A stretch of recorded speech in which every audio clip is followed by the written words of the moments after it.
Good morning. I'd like to call to order the Lake County Investment Advisory Committee meeting this 8th day of July 2021. It is, let's see, about 9 minutes after 10. Let's see, roll call. I'm sorry, there you go. That's okay. See what happens when we switch roles? That's okay, that's okay. Commissioner Young. Here. Commissioner Hammercheck. Here. And I am obviously here. There we go. We have before us the meeting minutes of the April 29, 2021 meeting. Waiving reading thereof, do we have a motion to approve same? Second. Discussion? None being heard. Roll call? Commissioner Young. Check. Yes. And I'm a yes. Very good. Thank you. Okay, old business. Do we have any old business to come before this board? None being heard. Moving on to new business. Investment review. Thank you, ma'am. Thank you, and good morning.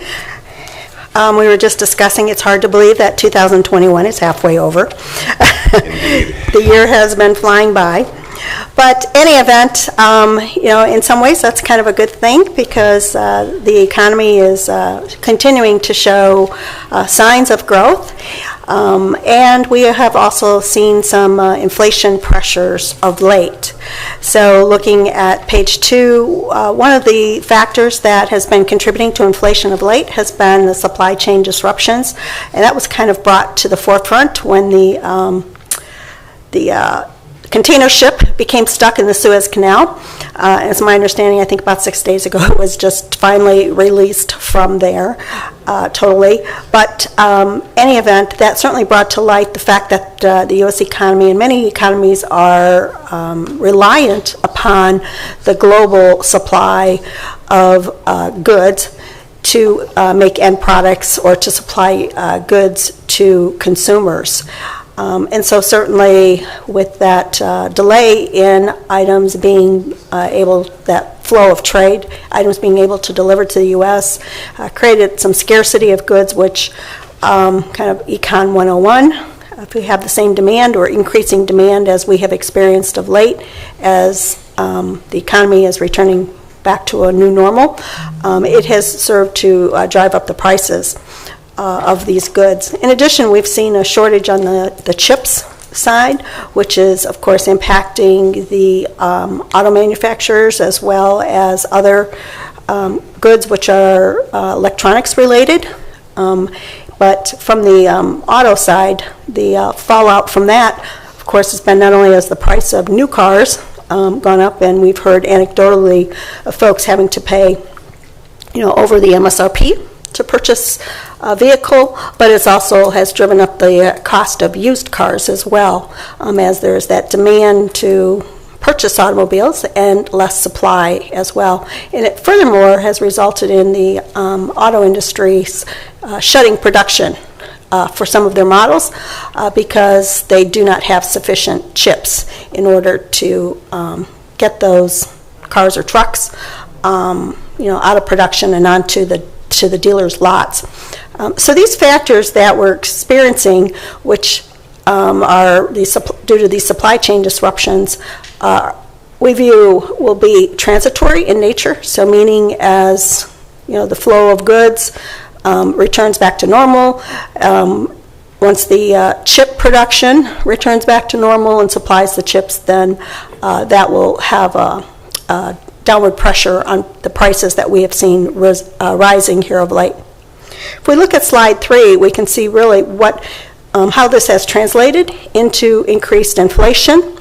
The gray and green bars are the actual rates of inflation. This is the personal consumption expenditure, which is the index that the Federal Reserve follows. And on a year-over-year basis, that has now exceeded 3%. Last read, it was like 3.4%. Fed has a target of 2%, but their target is 2% on average.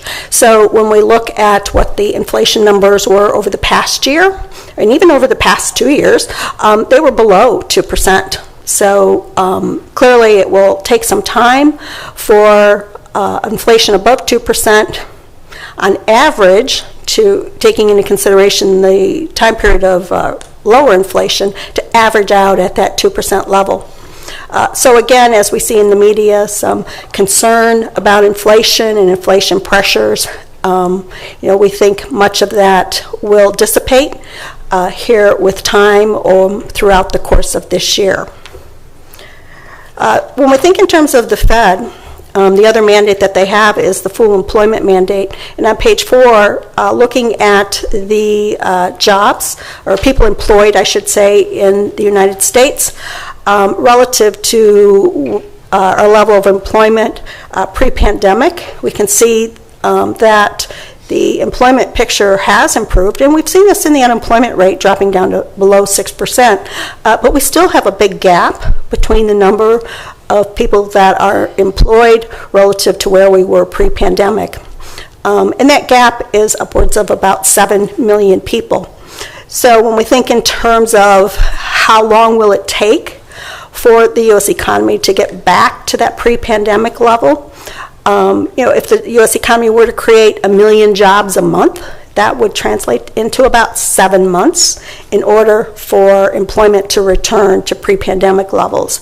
If job creation is less than 1 million a month, which it has been, it's been more along the lines of around 750,000 per month, then clearly that will take about 10 months for the U.S. economy to return to pre-pandemic employment levels. So certainly it's on the horizon, and we can kind of see it, but we're just not quite there yet. And this is one of the conditions that the Fed has said is necessary in order for them to be in a position to start to raise those short-term interest rates.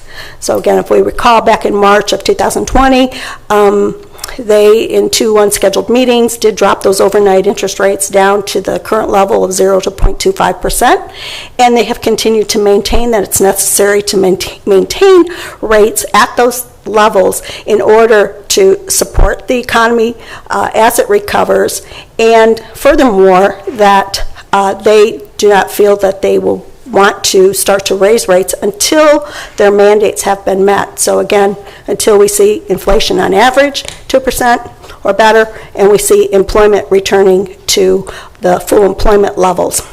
So when we look at interest rates on the yield curves on page 5, this gives us an indication of what we're seeing in the marketplace. This is U.S. Treasury rates across the full maturity spectrum, and the gray line is where we were prior to the pandemic, which was December of 2019.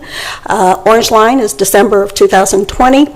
And then the blue line is the end of June 2021. And so we can clearly see that the longer term rates 5 years and beyond, have increased significantly off of their lows of December 2020. And the longer term rates are approaching, and depending on the day we look at it, sometimes they're much closer, but they're approaching the levels that they were pre-pandemic. So clearly the market is pricing in, expecting that with time, the U.S. economy will be in a position where the Fed will be able to raise rates. But when we look at the short-term rates, like that 1 month and 6 month indicator, we can see that those rates remain anchored at the 0 to 0.25% range. The yield curve is steep in that the short-term rates being anchored at the 0 level and the 5-year rates being significantly higher. They've been trending about 0.9% here over the past month or so. So that's a pretty significant pickup going from short-term to a longer term within the scope of what we're permitted to invest in. So this is also a sign of optimism in the marketplace. And of course, as we know, times can change. We've certainly learned that with the pandemic. But that being said, as we see these opportunities in the marketplace, we continue to believe there is value to be had there. Now, on page 6, the Federal Reserve does issue updated projections every quarter. So their most recent projection was issued at their June meeting. So this is very current. And this gives us an idea of what the Fed is projecting will occur not only with the U.S. economy, but also with unemployment and inflation, and then how that therefore translates into their forecast of the movement in that overnight rate. So clearly, GDP, which is a measure of economic activity in the U.S., the Fed, as many street economists are predicting, 2021 will be a year of above-trend growth, with growth upwards of 7%. As the U.S. economy returns to normal. But that will trail down, it's expected, in 2023 and 2024, and ultimately return back to normal levels, which would be for our U.S. economy around 2% growth. Employment picture is looking, again, to improve. Again, as we mentioned, we still have that big gap of jobs. People being back to work to fill. And so that is also being reflected in the Fed's forecast, with the unemployment rate just continuing to slowly fall in 2022 and 23. The Fed has what they call a benchmark of what they consider to be full employment, and that would be if the unemployment rate was at 4%. Now, prior to the pandemic, we were fortunate to be lived through times where the unemployment rate was at 3.5%, and the Fed recognized that that did not create any overheating of the U.S. economy. So clearly, they would be comfortable if unemployment were to return to levels that are below their benchmark. On the inflation front, again, they are expecting that inflation will return to the 2% levels once these transitory effects have been resolved through the market. And overall, then this feeds into, as I said, their forecast for what they believe will be the path of monetary policy, which is that we will have the current level of rates in place through 2022, with rate hikes to be expected starting in 2023. So that's a little more optimistic from the rate standpoint than what their forecast was last quarter. Last quarter, the projection was that rates would remain unchanged through 2023. So clearly, the Fed is acknowledging that the U.S. economy has improved a little faster than they originally thought it would, and so therefore that would support perhaps moving rates up sooner rather than later. So moving on to the county's portfolio on page 8.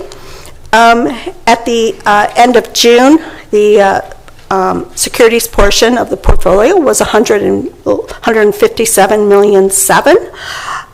Weighted average maturity of the portfolio was that 2.5-year mark. Last quarter we were at 2.4, so our objective is to maintain that weighted average maturity about right in the middle, in that kind of sweet spot of 2.5 years. The average yield on the portfolio is 0.98%. Which is down just a basis point from where it was last quarter at 0.99. So even though, as we're reinvesting, of course, in this lower interest rate environment, it's not having a significant drag on the portfolio yield because, again, we've been able to take advantage of that steeper yield curve. Asset allocation, the portfolio is diversified, taking advantage of all of the investment opportunities that are permissible under Ohio law. So when we look at the maturity distribution on the bottom, which gives us an idea of our upcoming maturities and how our maturities are spread, we can see that within the next year we do have $34 million coming up for maturity. Of that $34 million, $10 million is actually maturing here in the next quarter. So as we look at reinvesting those funds, our bent will be to continue to add to the longer term to the point that we're taking advantage of that steep yield curve, as well as making sure that we will continue to have frequent maturities, as the economic picture and interest rate outlook evolves. So are there any questions at this point? Yes, ma'am, if I may. You talked a great deal about the interest rates, inflation. Right. Just a simple question, how long can we expect inflationary instability before we can see the settling out of the 2% range? What are the indicators for that? Yeah, that's a very good question. And what we are seeing, in much of the research that we read and the like, is that we anticipate that this will evolve over the next 6 months. So that it will take some time to work its way out, but we would envision over the course of the next 6 months. One of the things we've been talking about, we've been looking at some fairly large construction projects, one in particular, but we've been cautioned about a hysteresis effect. And in business, once a price is established, there's a significant delay before that drops. Yeah. Do you see that being a factor, especially with supply chain disruptions? Yeah, I think that's a very good point, and I would agree with you that companies are very slow to drop their prices, tend to be a little quicker on the uptick and slow on the downtick. But clearly, we think as the U.S. economy and businesses reopen, that many facilities, manufacturing particularly, that where they were short-staffed or production was not up to 100%, as that they get those production levels up, that will then increase the supply of goods, and that then introduces more competition, and the factors of competition with time, you're right, will put prices more so back to normal. The one thing that we when we think in terms of inflation, that we think can be concerning is if inflation becomes embedded in labor costs, because it's a very rare occasion that those are decreased, to say the least. And so while we have seen situations where some labor costs have gone up, when we look at just the broad measures, it's not been indicative of wage costs, increased wage costs being embedded in inflation. But I would say from our standpoint, that is one of the bigger concerns. Got it. So the next 6 months are going to be very telling. Yes. Thank you, ma'am. Exactly. Perfect. Anything? Yeah, we've heard... Your microphone, sir? We've heard a lot about the idea that job creation is necessary for employment, for our employment numbers to improve significantly. At the same time, we're also hearing that from companies all over Lake County, at any rate, that they're having trouble finding employees to fill open positions already, positions that are there, just they can't find the talent or people interested enough to take the jobs. Is that something you've taken into consideration when it comes to job growth? It sounded as if it was mainly dependent upon job creation. Right.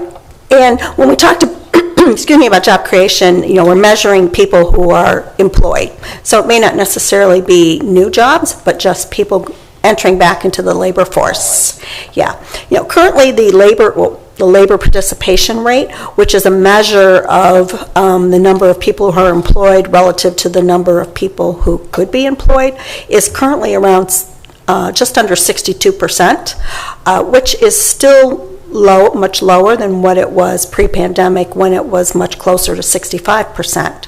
So right, to your point, there's a segment of the labor force who has made the decision, either voluntarily or involuntarily, to not return to those jobs. That, as we see, everyone is really, at a loss for filling positions.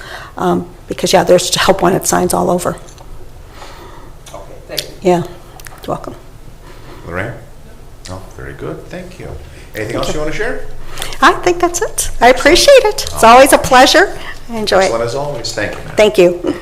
Okay, if there's nothing further to come before this board, I will entertain a motion to adjourn same. Very good. Discussion? None being heard. Roll call, please. Commissioner Young? Yes. Commissioner Hammercheck? Yes. And I'm a yes. Thank you. This meeting stands adjourned. We'll roll directly into our commissioner meeting here in just a moment. From that, please stand by. Thank you. See you in 3 months.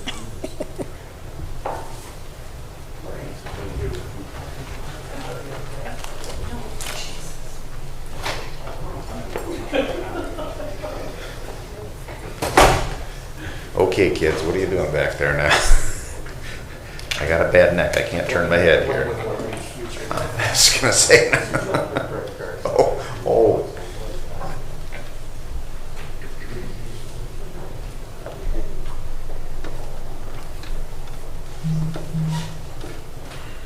All set?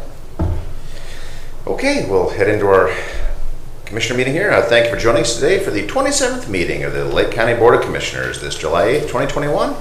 Let's see, Madam Clerk, roll call please. Oh, hold on just a second. What meeting is this? That'd be the 27th. Lake County Board of Commissioners, what did I say? 27? 27th. Okay. Yeah, it's half a year. We statutorily have to do 50, so Jennifer's got that twinkle in her eye of like, yep, 27. We're over halfway. Or we will be over half. Well, we are over halfway. Anyway, with that, collecting myself, would all those who are willing and able please rise and join me in the Pledge of Allegiance to the flag of our country.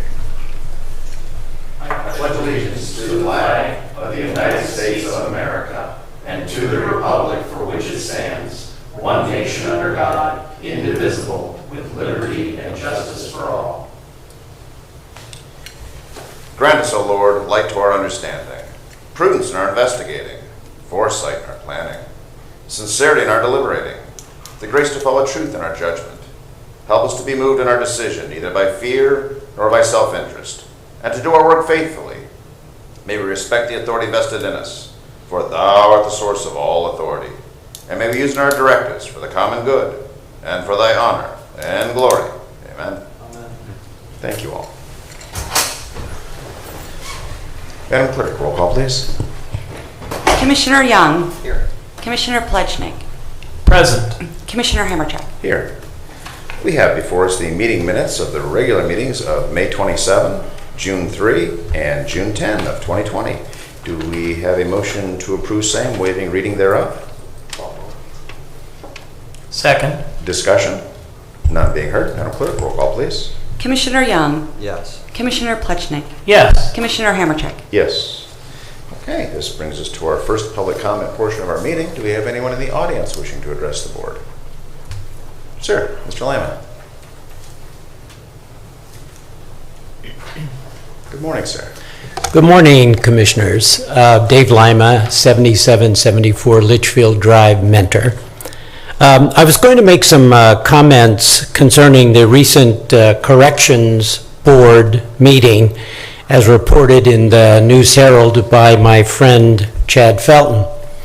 However, I just received the minutes of the meeting this morning and haven't had a chance to review it, so I'll reserve my comments for some future meeting. I did want to comment on the resolution 16, a resolution in support of the Second Amendment. I would encourage the commissioners to consider placing a resolution on a future agenda in support of the First Amendment, freedom of speech, freedom to assemble, and the right to petition our government for redress of grievances. These rights are currently being seriously considered in our state legislature that would seriously limit those rights. We're talking about House Bill 22, House Bill 109, Senate Bill 16, Senate Bill 41, and Senate Bill 185, all designed to limit, in our opinion, the expression of our concerns as guaranteed by the First Amendment. So I would encourage you to take a look at those legislative efforts And then also consider placing a resolution on the agenda in support of the First Amendment. Thank you. Very good. Thank you, sir. Okay, do we have anyone else in the audience wishing to address the board? Very good. Madam Clerk or Deputy Clerk, do we have assistant, whatever the proper title is, do we have any public comments received electronically you can share? We do not. Okay, Jennifer, I believe you have that other correspondence that came in? I do. I have an email that I will read from Mr. Dave Wibble of 8946 Jackson Street in Mentor. It was addressed to all the commissioners. It says, I have attached a file that contains a proposed draft for a county ordinance which over half of Lake County's citizens hope the commissioners can make law quickly before the second round of Fauci China bioweapon diseases is released during flu season. This action would eliminate any continuing supposed anti-COVID vaccinating in our county that murdered more than 129 Lake County persons. These persons did not die because of COVID, but because they were not treated with known cures. Instead, they were falsely or ignorantly told by county, state, and federal health agencies that COVID was hopeless without a vaccine, yet none of these terrorized county citizens had to die if they had been treated with proven non-vaccine COVID treatments in a timely manner.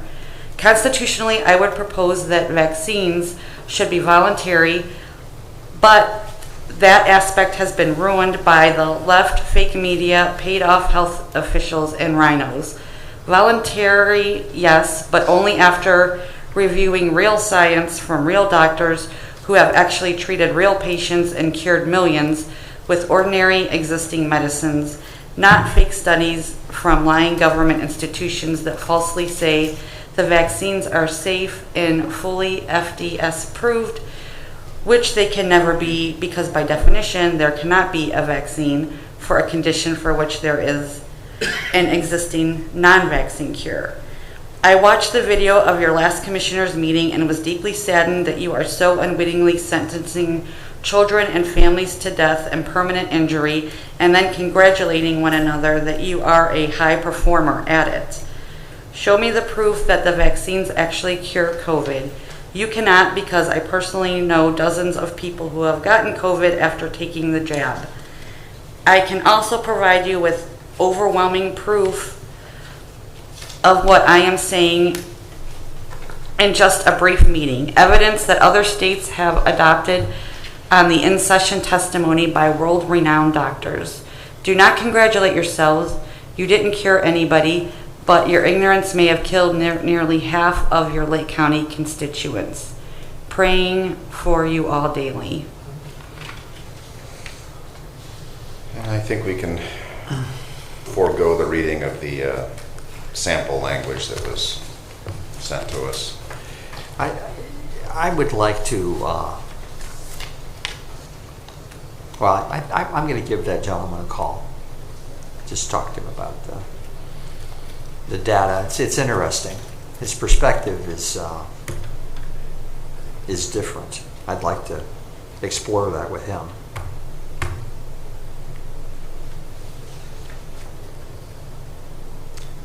Okay, and at the risk of mispronouncing Mr. Wibble, Dave Wibble's name, Weibel, thank you. Speaking only for myself, I would like to address a few points here.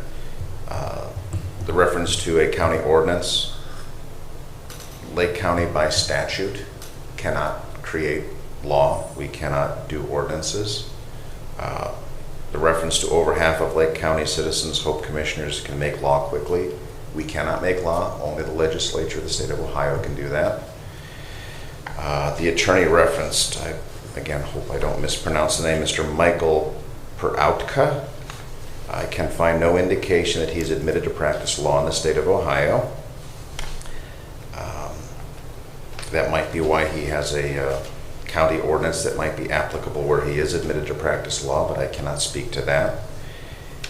I will refrain from commenting as to anything regarding Mr. Michael Perouka, but if somebody wanted to independently research Michael Perouka, Michael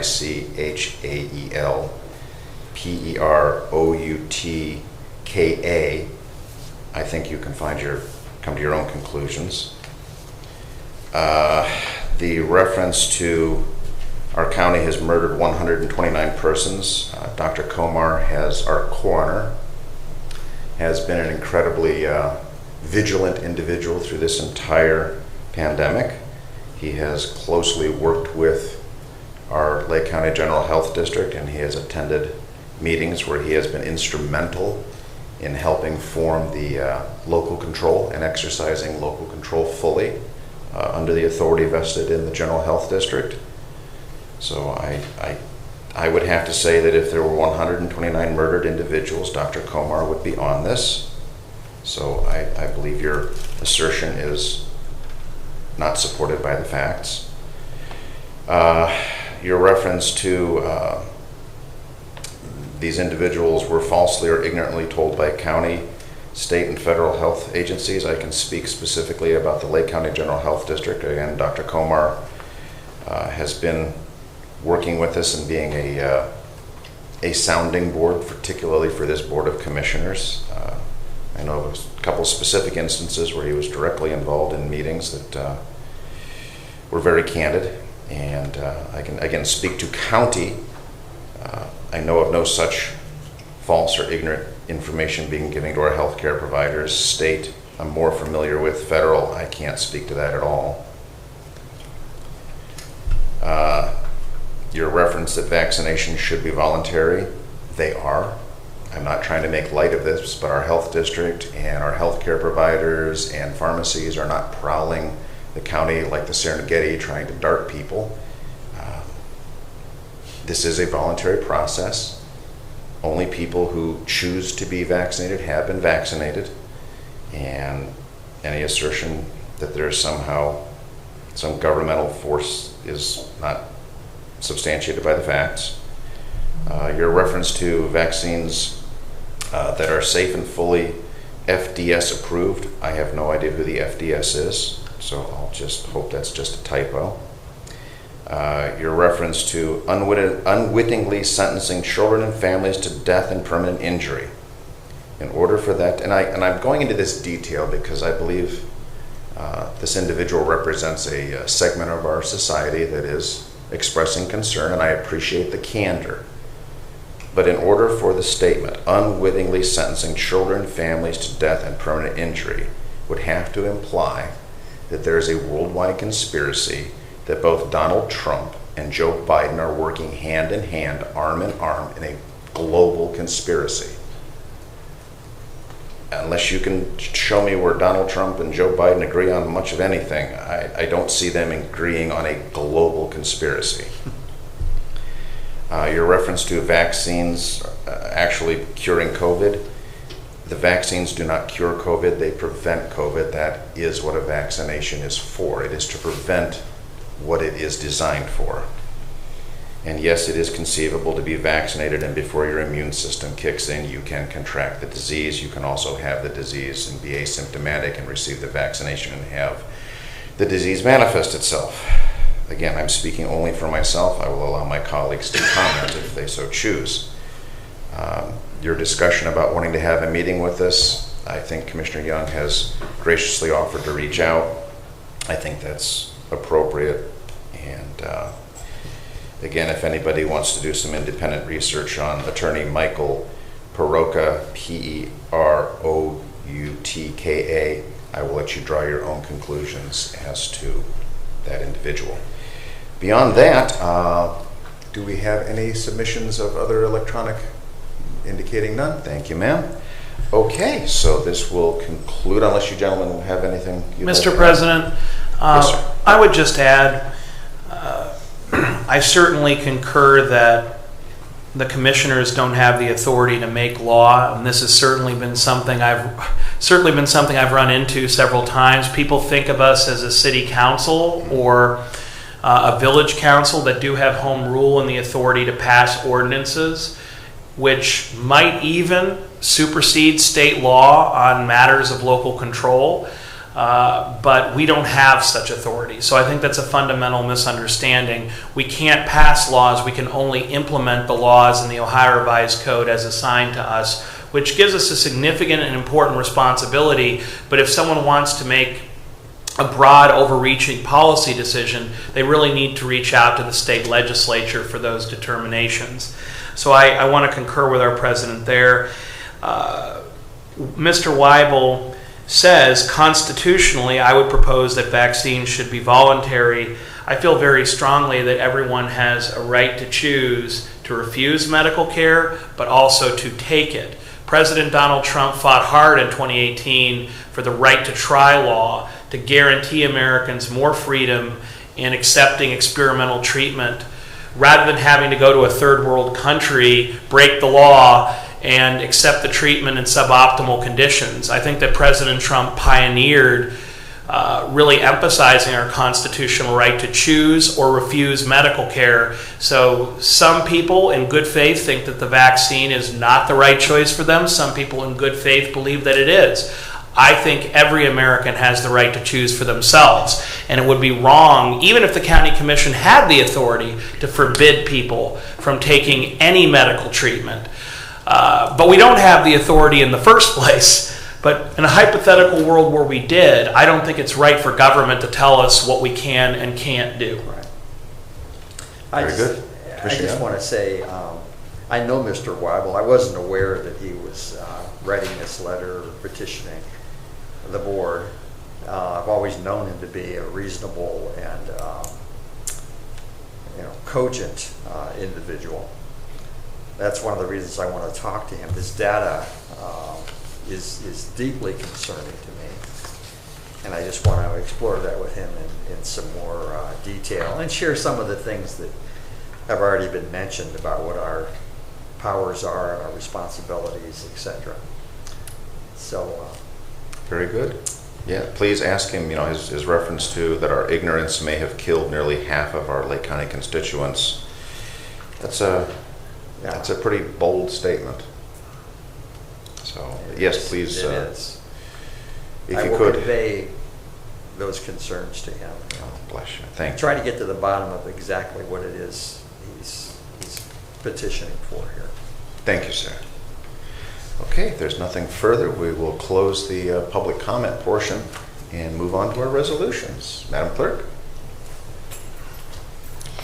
In the engineer's office, resolution authorizing final approval and accepting a 3-year maintenance surety for Stone Ridge Estates Phase 3 subdivision in Concord Township. Move to approve? Second. Discussion? Let's see, did you want to, there you go, Dave. Looks like you moved up front there. Yeah. Good morning. I'm David Rodacci, Lake County Planning and Community Development Director. Just want to state that items number 1, number 3, and number 7 are all dealing with Stone Ridge Estates subdivision number 3 in Concord Township. The developer has built the roads, storm sewers, sanitary lines, water lines, and other improvements. And items 1 and 3 are the maintenance guarantees for 3 years to protect our roads. And then item number 7 is going to be the subdivision plat, which will be filed and create the new sublots. Excellent. Anything further for Dave? Thank you, sir. Appreciate the background.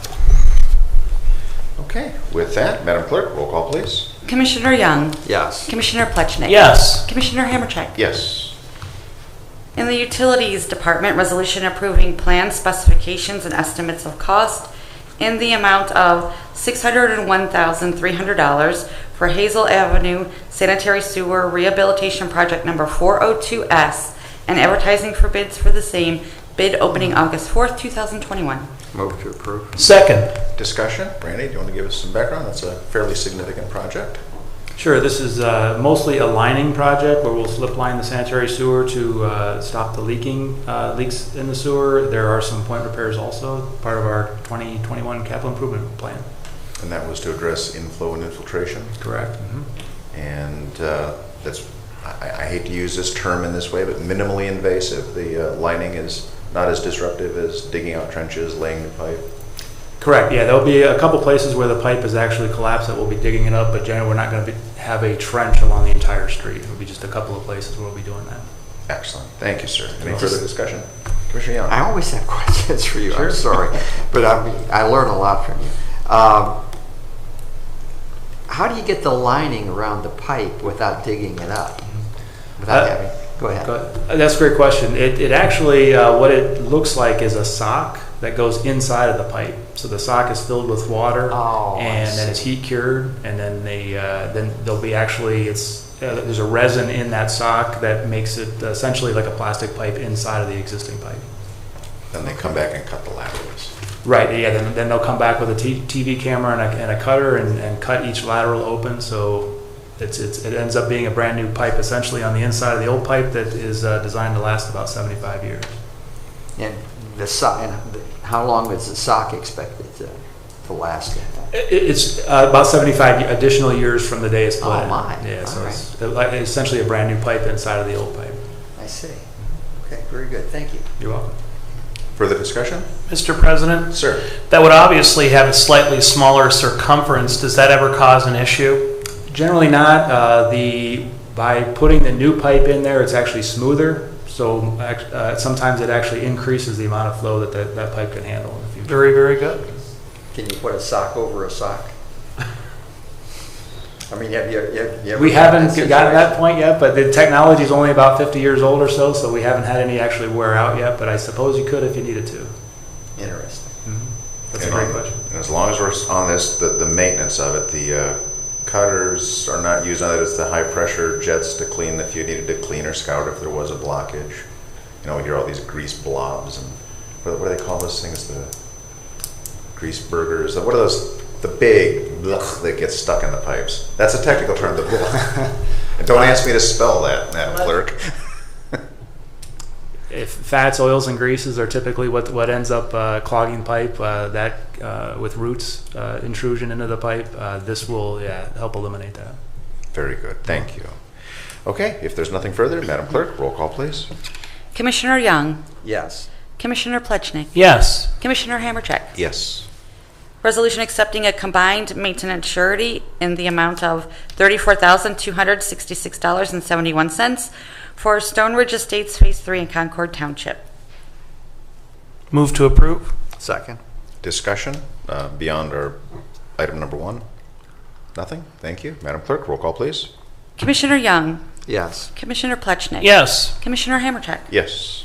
Resolution awarding a bid contract in the amount of $406,871.50 to Davis Diggers for Orchard Road Waterline Replacement Project 432W. Move to approve. Second. Discussion? Randy, a little background? Sure, this is just a typical waterline replacement in a neighborhood that moved up on our priority list this year and part of our capital improvement plan. It's in the city of Willoughby. Very good. Further discussion? None being heard. Madam Clerk, roll call, please. Commissioner Young, Yes. Commissioner Plechnik. Yes. Commissioner Hammercheck. Yes. Resolution certifying unpaid sewer and water sums and administrative charges to the Lake County Auditor. Move to approve. Second. Discussion? None being heard. Madam Clerk, roll call, please. Commissioner Young, Yes. Commissioner Plechnik. Yes. Commissioner Hammercheck. Yes. Resolution authorizing execution of an engineering agreement with Euthenics Incorporated for the Walnut Street Waterline Replacement Project 449W for the Lake County Department of Utilities. Move to approve. Second. Discussion? Randy, anything you wanted to add to that? Another project is this is the design portion of the project that'll be constructed next year. It's on Walnut Street in Painesville Township. Will actually give us an interconnect with the city of Painesville for emergencies. So it's an important part of our system there for if we need, if either the city of Painesville or us need water in an emergency. Very good. Thank you, sir. Madam Clerk, roll call, please. Commissioner Young, Yes. Commissioner Plechnik. Yes. Commissioner Hammercheck. Yes. In the Commissioner's Office, resolution approving the final dedication plat for Stone Ridge Estates Phase 3 in Concord Township. Move to approve. Second. Discussion beyond item 1's discussion? None being heard. Madam Clerk, roll call, please. Commissioner Young, Yes. Commissioner Plechnik. Yes. Commissioner Hammercheck. Yes. Resolution declaring for the public convenience and welfare to alter a portion of Crowell Road center line and name the center line Capitol Parkway in Concord Township. Move to approve. Second. Discussion. Dave, did you want to give a little background on that one? Thank you, sir. Crowell Road reconfiguration was done, and the old section of Crowell Road, which ran parallel to State Route 44, it was now being partially used for Capitol Parkway. The center line was moving north to south, and so we have to change the center line to east to west and give it a new name of Capitol Parkway. It's just a housekeeping item. The only ones we'll actually notice are the surveyors. Very good. Further discussion? Dave, thank you. None? Very good. Madam Clerk, roll call, please. Commissioner Young, Yes. Commissioner Plechnik. Yes. Commissioner Hammercheck. Yes. Resolution to alter the county highway system in Concord Township. Move to approve. Second. Discussion? Dave? This is the final resolution as part of the Crowell Road rededication, and is declaring who gets to maintain which section of roads as part of the county highway system. Several of the roads will be given to the county for maintenance purposes, and several will be given to Township, Concord Township, for maintenance purposes. Okay, very good. Any further discussion? David, once again, thank you. Madam Clerk, roll call, please. Commissioner Young, Yes. Commissioner Plechnik. Yes. Commissioner Hammercheck. Yes. Resolution to revise the appointed council fee schedule and plan for the Lake County for the representation of indigent persons pursuant to section 120.33A3 and 2941.51 of the Ohio Revised Code. Move to approve. Second. Discussion? None being heard. Madam Clerk, roll call, please. Commissioner Young, Yes. Commissioner Plechnik. Yes. Commissioner Hammercheck. Yes. In the Finance Department, resolution approving payment of bills as listed on the Commissioner's Approval Journal in the amount of $1,702,863.01. Move to approve. Second. Discussion? None being heard. Madam Clerk, roll call, please. Commissioner Young, Yes. Commissioner Plechnik. Yes. Commissioner Hammercheck. Yes. Resolution approving purchase orders as listed on the Commissioner's Purchase Order Approval Journal in the amount of $2,262,353.26. Move to approve. Second. Discussion? None being heard. Madam Clerk, roll call, please. Commissioner Young, Yes. Commissioner Plechnik. Yes. Commissioner Hammercheck. Yes. Resolution increasing appropriations through various general and non-general fund accounts. Move to approve. Second. Discussion? None being heard. Madam Clerk, roll call, please. Commissioner Young, Yes. Commissioner Plechnik. Yes. Commissioner Hammercheck. Yes. Resolution transferring cash within various general and non-general fund accounts. Move. Sorry. Second. Second. Well, Move to approve. second. I knew we'd get it. You're both so polite. It's been regularly moved and seconded. Discussion? None being heard. Madam Clerk, roll call, please. Commissioner Young, Yes. Commissioner Plechnik. Yes. Commissioner Hammercheck. Yes. In special resolutions, resolution to honor and recognize victims of Agent Orange during the Vietnam War.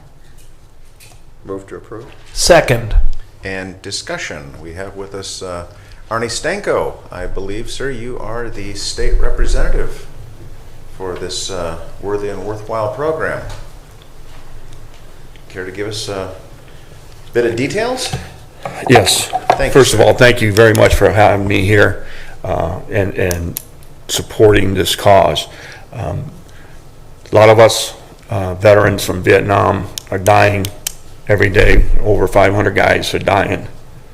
Not only are they dying, they're passing this disease, Agent Orange symptoms, onto their kids. And that's going to it continues to pass on down through the generations, this disease that we have. My brother died from it. And I reconnected with 5 of my guys that I served with in Vietnam. 3 of them are battling cancer. One of them, his daughter died from cancer. There's a lot of research that's being done a foundation was established. We wanted something to recognize the guys that were dying, be recognized. And there's a foundation. It's called the Agent Orange Medal Foundation out of Springfield, Tennessee. They award the heart, Agent Orange Heart, to any Vietnam veteran that suffers from Agent Orange or have died from it. They also have erected a monument in honor of the veterans that have died and that are dying from Agent Orange, so you can have your name put on it, on this memorial down in Tennessee. We have not been recognized. What we're trying to do is get all the states to recognize Agent Orange, the medal, and say, take it to our congressmen and say, we need you to recognize this and pass it on to the Department of Defense. So they would say, this is official now. The Agent Orange medal is official to all the veterans that are suffering from it. It's a long process. It's a battle that we've taken on, but we've been in battle before, and we succumbed to our battles. We're here, and we'll continue to fight for this right to wear a medal to say we were injured too. We're dying from inside. And with that, I came to, my first call was to Commissioner Hammercheck, who I've known, and he's supported my cause before for veterans. And I said, I need your help. We need to move this forward to the state representative. And here we are today. And I can't thank you enough, the three of you. And the people that helped write the resolution. I'm not sure who the ladies are. Here's our team. I appreciate Smile, you ladies. writing this up. They're We the ones greatly who put it in appreciate form. it. Commissioner Hammercheck has spoken to the CEO of the foundation directly, and which meant a lot to me because now he's heard him firsthand from the CEO, who is also dying from Agent Orange, and his kids have symptoms. So we didn't know. You know, we served our country, and we're proud of that. And I'd do it again. So. Well, bless you for your service, and thank you for trusting us with this information. I believe we are honored to be the first county in the state to take up this recognition. We will be passing this on to the County Commissioners Association to have our colleagues throughout the state, and we'll be working closely with our House reps and our senator for this area and see what we can do to help get this moving forward on a state level recognition. Some things though that I think are worthy and worthwhile mentioning on the memorial, you know, those who have served have the right to have their names placed there, but the stunning part though is the Orange Heart. Those who have either are suffering or have succumbed to the effects of Agent Orange. They have next to their name an Orange Heart, and that is rather sobering. I have a flyer to that effect. It's very sobering to see those images of how many people have suffered and the numbers of people that are dying. So Yeah, it's ironic. We when we talked on the phone, you heard him say they used to take the water out of the rivers. yes, And gave it to us, and we showered with that water, polluted water. They gave us barrels from this toxic, and we cut them in half to make grills out of them, and we grilled whatever meat we could get on these toxic grills. We didn't know, and as John talked to the CEO, we kind of chuckled about it because here we are showering with this toxic in the water. Never knew. So 50 years, 30, 40 years later, here we are with the disease that we can't get rid of. And this morning, I'm not sure, John told me about two of his friends that are going through dialysis every day, every week. And they're his friends, and one's a Marine and an Army guy, and my brother was a Marine. Yeah. Bless you for your service, and bless you for all those who served with you. Commissioner Young, I believe you have a comment, sir? Yeah, I'm really glad that Commissioner Hammercheck and you got together and started this ball rolling here in Lake County. I have personal exposure to this. My brother and I both joined the Army during the Nam War, and he went to Nam. I stayed in the States. They kept me down at Fort Meade, Maryland. I'm not complaining about that. No. But he flew a copter over there and spent a lot of time out in the bush. And he's on dialysis today as a result of Agent Orange. That's what's been diagnosed at any rate. God bless him. And he's fighting his way through it, and he never has regretted his time in the service. I don't either. And my brother didn't. Just as you said. So Please, you can get a medal for him. Commissioner has the forms. Got it right here. very good. It's like 4 or 5 lines you have to fill out, send it down, and they'll send you the, Excellent. and we can get his name on the wall. And thank him for his service. And So glad you're here today. Thank you. I'm glad you didn't go over and thankful for that. Bless you, and thank you for taking the lead on this. I know it wasn't so many years ago. You worked very hard to get the traveling Vietnam Wall Memorial brought back to Yes. Lake County. That was, all those said it couldn't be done, and you got it done, so bless you. Yep. So we'll get this done too. Indeed. Thank you all. And thank your staff for helping. Oh, yes. Oh, yes. Jennifer and Kathy, they definitely put the language in due form. They are our wordsmiths. We'd be lost without them. Mr. President, Yes, sir. there's not much more I can add. The words, thank you for your service, aren't sufficient, but I hope you know how much Lake County does thank you.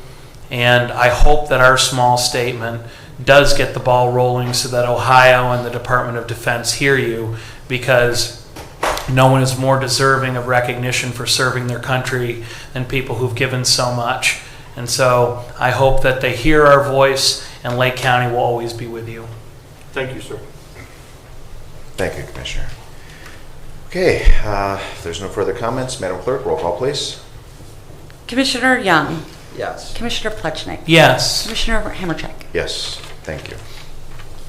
Resolution to support the Second Amendment of the Constitution of the United States of America. Move to approve. Second. Discussion. Commissioner Young, I believe you had something you wanted to add? Well, yeah, I just wrote a statement. I just wrote a statement in reference to the resolution, a statement of support. And basically, these are just my personal feelings, and it's very quick. So I believe that the Second Amendment preservation resolution deserves our support. In the Second Amendment to our Constitution, the founders gave us a foundational freedom. This freedom to keep and bear arms is critical to the future of our country. A government that does not trust its own law-abiding citizenry to keep and bear arms is one with questionable objectives. A truly free society must allow its citizens the right to defend themselves in a responsible and lawful manner. I believe the Second Amendment achieves this goal, and I'm proud to support it and this resolution. Thank you. Very good. Thank you, sir. Commissioner Plechnik, anything? Mr. President, I wanted to propose this resolution because now more than ever, people are legitimately concerned about encroachment from the federal government, about a lack of respect for our Constitution. And while we as a county commission don't have the authority to make law, we do have the power to make a statement. And so, along with Commissioner Ron Young, I want to powerfully make the statement that I take my oath of office seriously, my oath to uphold the Constitution of the United States up to and including our Bill of Rights and the Second Amendment. And I think this is a very special and important right It's often said that the Second Amendment is the right that protects all other rights, and that a government should have a healthy fear of its people and know that there are some lines it cannot cross. And the Second Amendment and societies that have a right to bear arms always remind its government that ultimately power comes from the people and that the government does not have entire authority over them. Whenever tyranny presents itself, the first thing a government does is take away a people's ability to defend itself. So we should always be suspect of a government that says, we don't trust you to defend yourself, we'll protect you, don't worry. Those are the famous last words before every tyrant takes power, and hopefully small reminders like these from the little corner of Ohio and Lake County remind all government that it is the people who have the power, that it is given to them by God, and the Second Amendment right to bear arms was one given not by any government, not by any resolution, ordinance, or law, but given by God and recognized in the highest law of the land, our Constitution.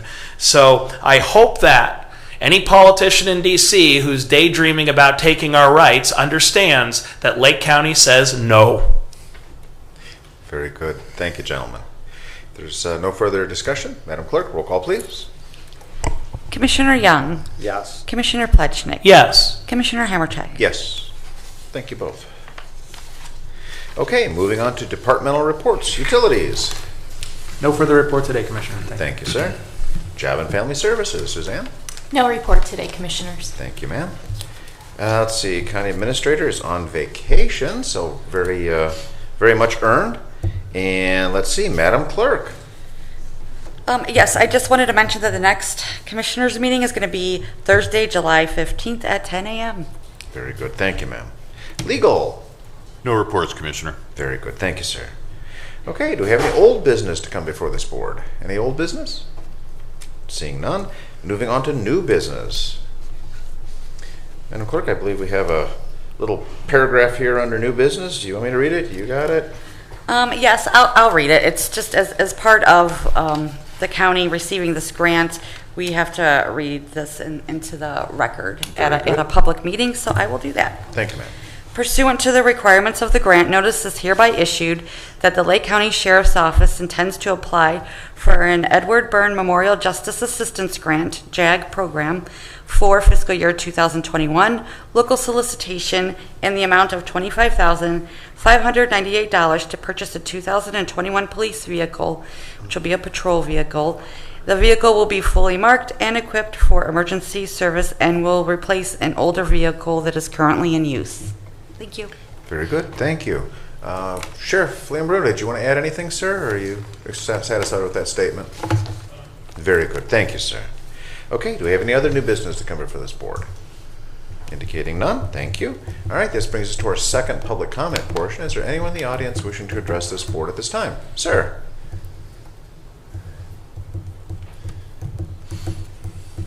Mr. Music, good to see you back, sir. Good to be back, thank you. Even though I haven't been here, I've been watching you online, so it isn't that I missed anything, trust me. Thank you, sir. John Music, 45 Township Drive. Painesville Township. First of all, first thing I want to say to Mr. Stanko is just tell all the people that have served our country now and in the past, thank you for what you have done and what you do. And I just remembered, like I was telling Arnie, a friend of mine, one day I went by and I saw him sitting outside in his wheelchair. And he was telling me about what happened to him.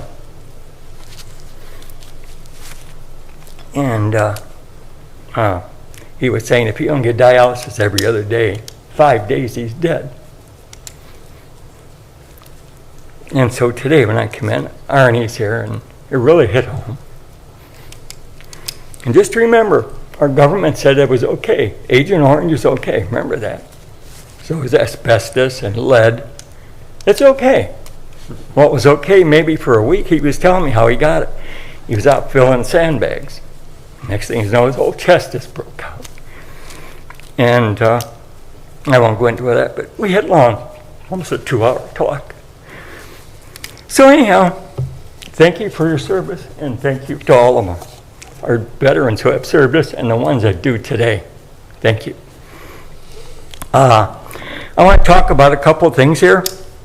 Remember, and I've said most of this stuff previously, and so it isn't nothing new. It's just that, and I firmly believe that the county and their departments do a good job of spending taxpayer dollars. Remember, our government only distributes the money the taxpayers give them. So, and one of my biggest problem is there's a lot of places that taxpayers dollars go.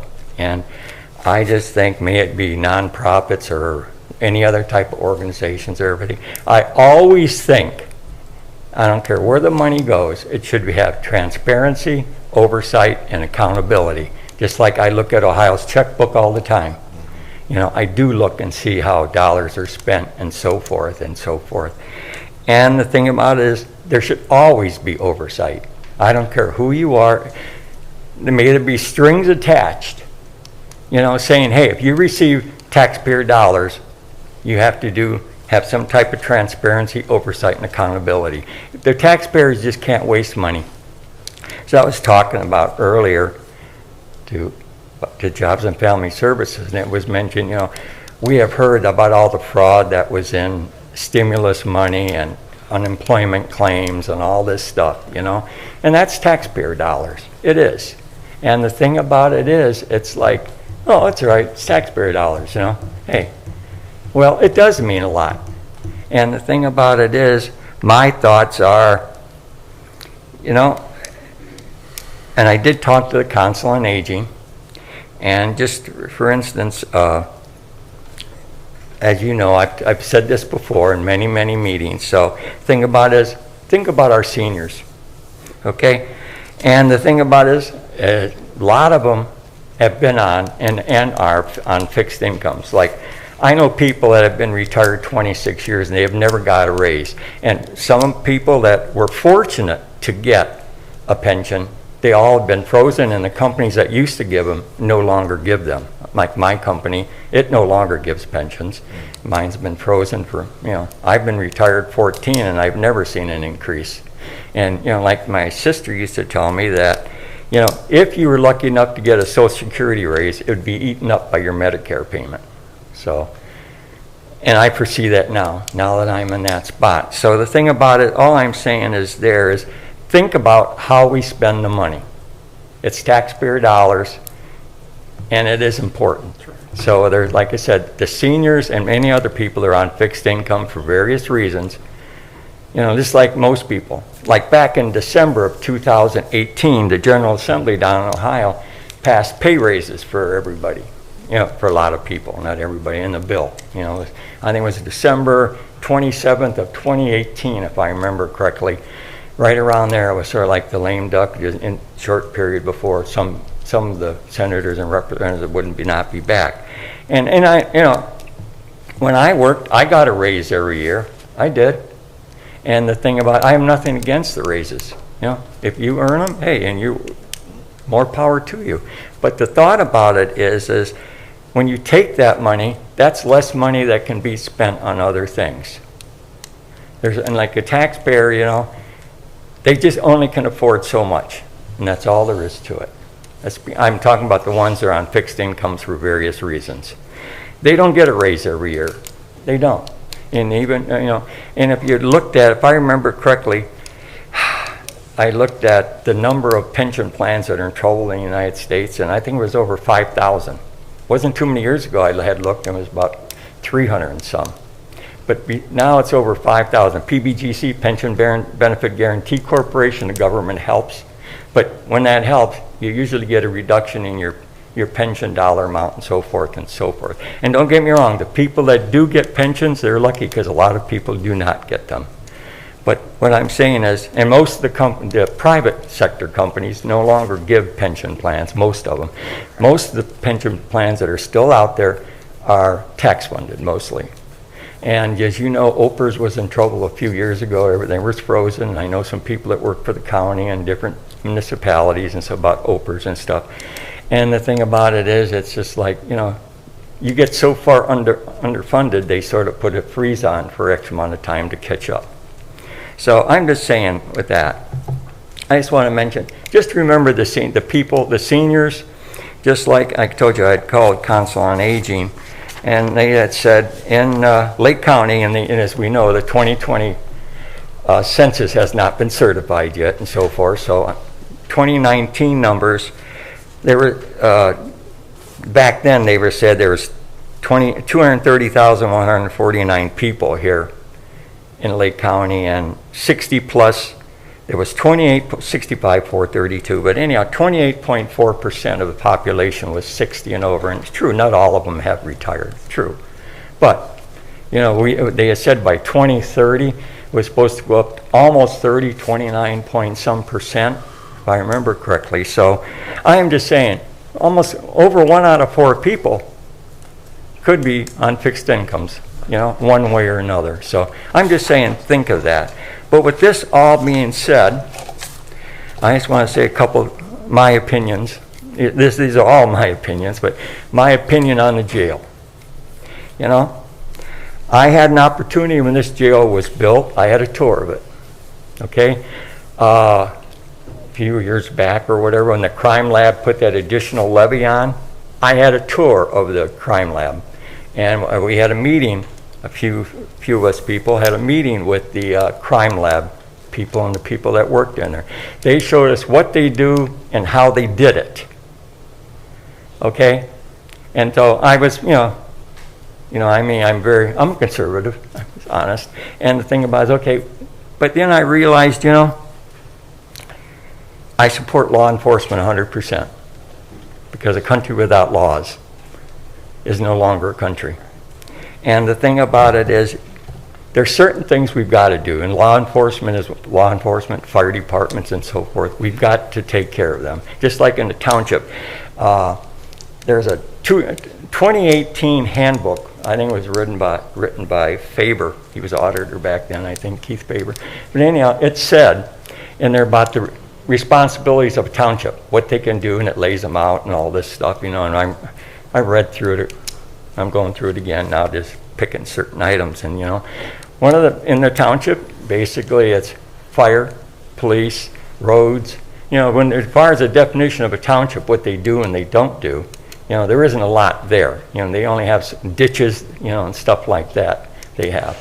And so the thing about it is, and also in regards to back to the jail, I support the jail. I'm just hoping there is some way that we can get it done. And I'm saying, it's like I had mentioned to Randy, and I had said this before, the lowest best bid. I don't want to take any shortcuts. It's like this jail to me, if it only lasted 30 years or whatever, that's not good. Like a jail should last longer than that, just like the one previously. I remember I used to go to the old jail. That was when Sheriff Cunningham was there. Remember he had an apartment in there where he used to stay in there? And I used to go in there and work in there. And sorry, I was just thinking Ed Cunningham, yeah. Yeah, he was there all the time, and if I remember correctly, he had an apartment in there, and then in the back, I won't get into all that, but I was Nice in... machine guns in the lobby. Yeah, and the thing, I'd been in there throughout. It's like, I had a good job. I went to a lot of places. I spent a lot of time down in mine at Morton Salt, so it's different. But the thing about it is, my question of it is there are certain things we have to do. And in my opinion, the jail is one of them. We have to give our law enforcement every tool that we can to do their jobs. There's no ifs, ands, or buts about that. We've got to. And we used to call them SMEs. They were called, basically, they were experts, subject matter experts. And the thing about it is we have two, being the sheriff and Captain Brooks. They live with that, just like the sheriff previously, he was in charge of the jail, and he lived with that daily. He saw everything. And this is, some of us can talk, oh yeah, this and that. You get a snapshot. He and she lives it daily. They know what they need and what they don't need. And I know they will spend the taxpayer dollars very well. It meant I'm all for them getting what they want to get. Give them the tools they need to do their job. And like I said, I support that jail. And hopefully we can get to a good ending on that. So they get, and the last thing I want to talk to you about, it was brought up at the last meeting about the townships and adding deputies, okay? And thing about it, I live in Painesville Township. I work out and go out for a walk every morning. And, I used to walk down Route 20. Now I just walk around. Like this morning, I almost got hit twice. There's no sidewalks back there where I live, and so I almost got hit twice. People are so distracted by driving. I don't know where their heads are. And like I said, I used to walk along Route 20 over to the fairgrounds and walk in there, but there was 3 accidents over a period of time right there, and the sidewalks are very, very close to the road. There's no place to go if something happens, so I choose now to walk other places. But just it's just an interest to me with that. I read this, and I was bringing this anyhow until I got this news article today. The State Highway Patrol this was for 2020. The number of people going over 100 miles per hour that were cited was 3,975. The number of people going 20 miles over the speed limit were 75,882. Okay? My question is, we all maybe inadvertently going down a hill or something, you may go a little faster than the speed limit, but nobody in this world should be going 100 miles an hour. You're going 100 miles an hour. And so that's another reason I believe Painesville Township needs more deputies. Some way, somehow, I'm sure all townships, not just Painesville. We need more deputies. That's all there is to it. And it's like, if I remember correctly, I think the sheriff had said that a minimum was 12 that they need, and I think they had 6 right now or something like that. I'm all for that. The thing about it is we have a job to do. And just to put it a little closer to home here, there was a thing on this morning when I was checking the news, and it said here, this was on Fox 8, it said, in another recent case, an Eastlake officer tried to pull over a car for speeding on Route 91. The driver slowed down and then did a spin out in front of the office as if to challenge him. He then got onto Route 2 and quickly accelerated to speeds in excess of 150 miles an hour on Route 2. Why? That's what, like years ago, we used to always say, speed kills when you're driving. And the thing about it is, sadly, why are people doing this anymore? And we could list a number of things, but all I'm trying to say is, our townships need some help. Hopefully we can find some way, somehow, it may be townships or combination of, or whatever may it be. I hope we can do that, because I think they need help. So that's all. Do you have any questions? If I could just comment on that point. Yes, there. The county has offered a grant program, $1.5 million. I heard that. With Painesville Township as a pilot. Correct. They're under current negotiations with our sheriff. So far, they haven't been taken up on that. Commissioner Pleshnik gave us a very nice update regarding Painesville Township's position, Concord Township's position. Our clerk of courts, Faith Andrews, who was just with us a moment ago, was generous enough to offer to fund that grant program. That's unprecedented. $1.5 million grant program. We're not talking about taking the people's money out of the general fund. This is a certificate of funds as surplus she's willing to declare over the 4-year life of the contract. I believe that's incredibly generous. It gives them a bridge, a pathway to having proper law enforcement. Again, the townships have been very good over the years of taking care of roads, very good in taking care of fire, very good in taking care of EMS. Lagging significantly behind law enforcement, but we're trying to give them that bridge. We're working, again, closely with Faith Andrews, our clerk of courts, to generously fund this. We're working closely with our Sheriff Liam Bruno, with his vision of working with our townships and being supportive of those needs. Thank you for citing those examples. They're extreme, but they're very real. Mm-hmm. And that's where having deterrence and having law enforcement, there's an old saying, you might be able to outrun the car, but you cannot outrun the radio. Well, that only works when you've got somebody on the other end of that radio. And like you said, just like the county commissioner, their salary is basically based on population. The trustees is based on their budget. And there's some other things thrown in, but basically that is what I read off the Ohio Revised Code, and there was, how that is. But anyhow, the thing about it is, and as we go as far as townships go, like over $10 million budget, it changes different pay raises as far as the things go. And same thing with population, it goes. And the thing about it is, it gives less money to do other things. So somewhere along the line, and like I said, I have nothing against people getting raises. People that are working, if you deserve a raise, more power to you, And the thing about it is, but all I'm saying is, there's less money to do other things with. So where do you make up that money? Because that money has to be made up somewhere.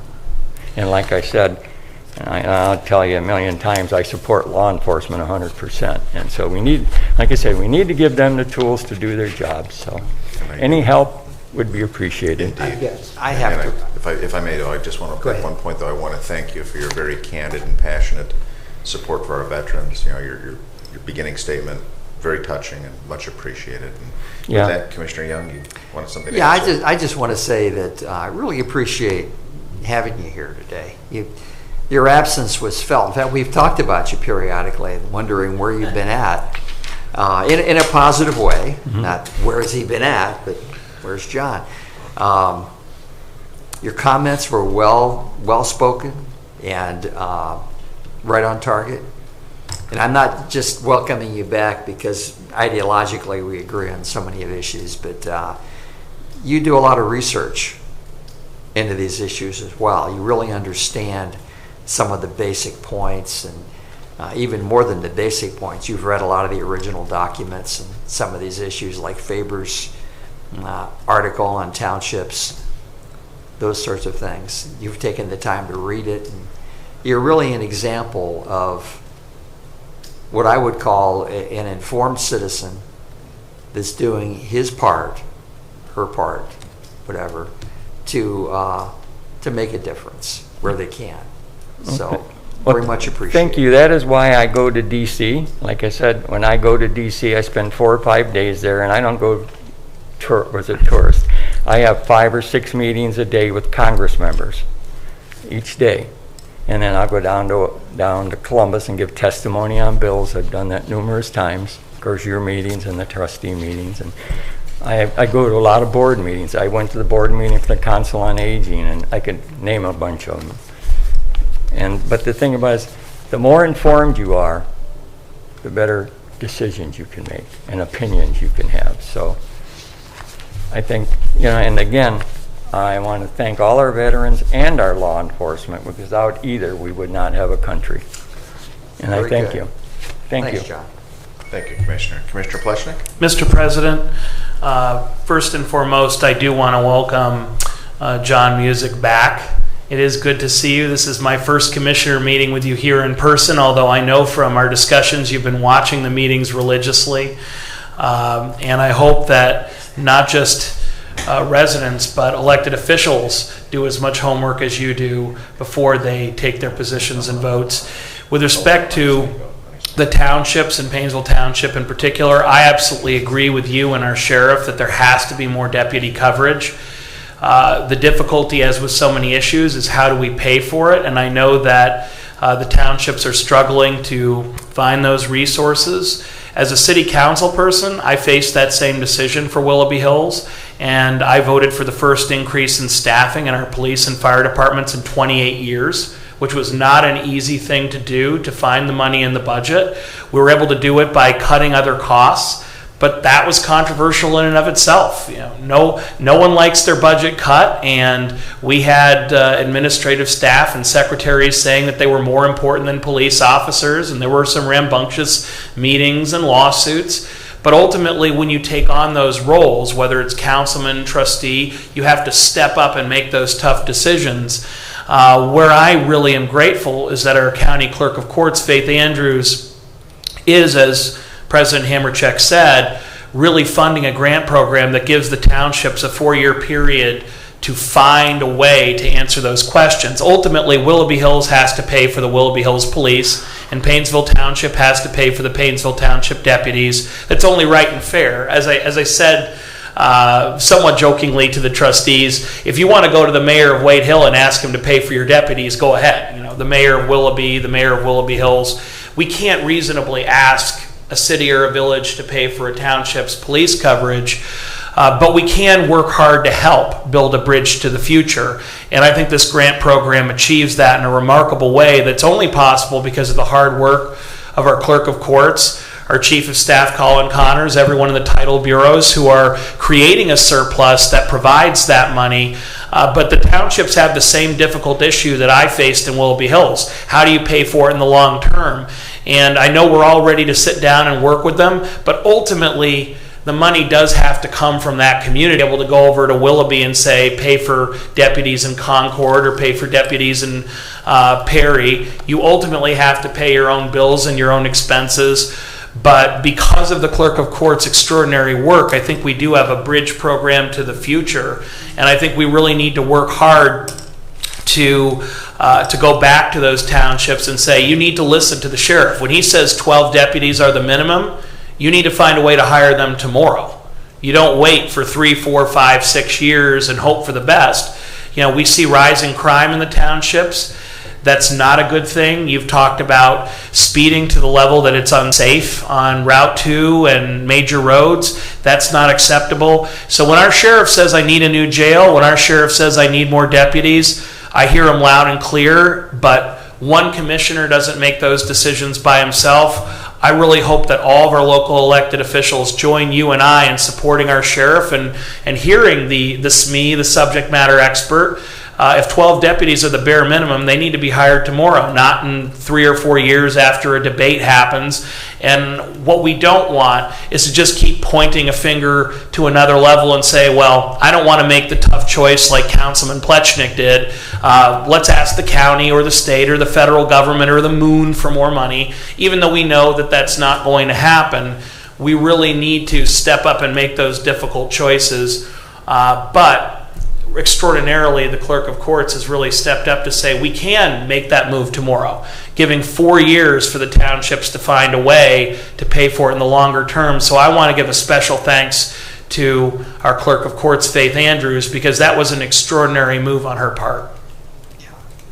And if I could just echo and amplify that, it would be appropriate to thank the staff in the title division of the clerk of courts office.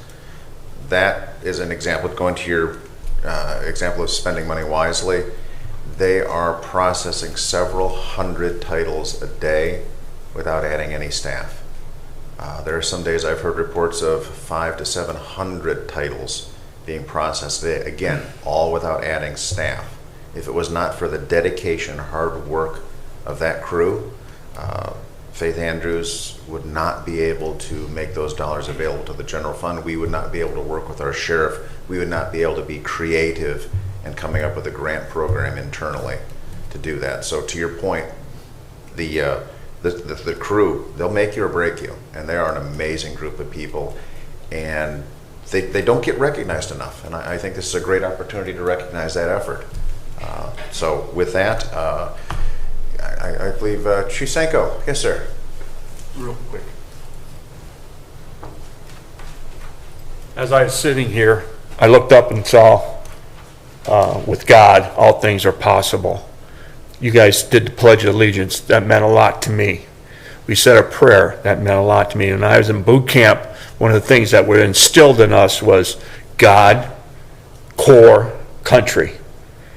And today, after 50 years, that's still in me, God, core, in our country. And I wanted to tell you that if there's anything in the Second Amendment, I support it. I support our Constitution. Took the oath just like everybody else did. And I support you guys. And if there's anything I can do to help with the Second Amendment, or any of them, I'm here. I live here, and I support you guys, and I appreciate you doing that, and I know God's helping us. Bless you. Amen. Thank you. Thank you. Thank you. Okay, do we have any electronic submissions? Oh, yes, I'm sorry, Mr. Lima. You were sitting there so quietly. Well, You're so polite. Dave Lima, 7774 Litchfield Drive, Mentor. I just want to say that I join my friend John in support of his comments concerning the tax burden, especially the tax burden of individuals in our county who are on fixed incomes. And to keep in mind that I think property values are about to be reassessed this year, effective next year.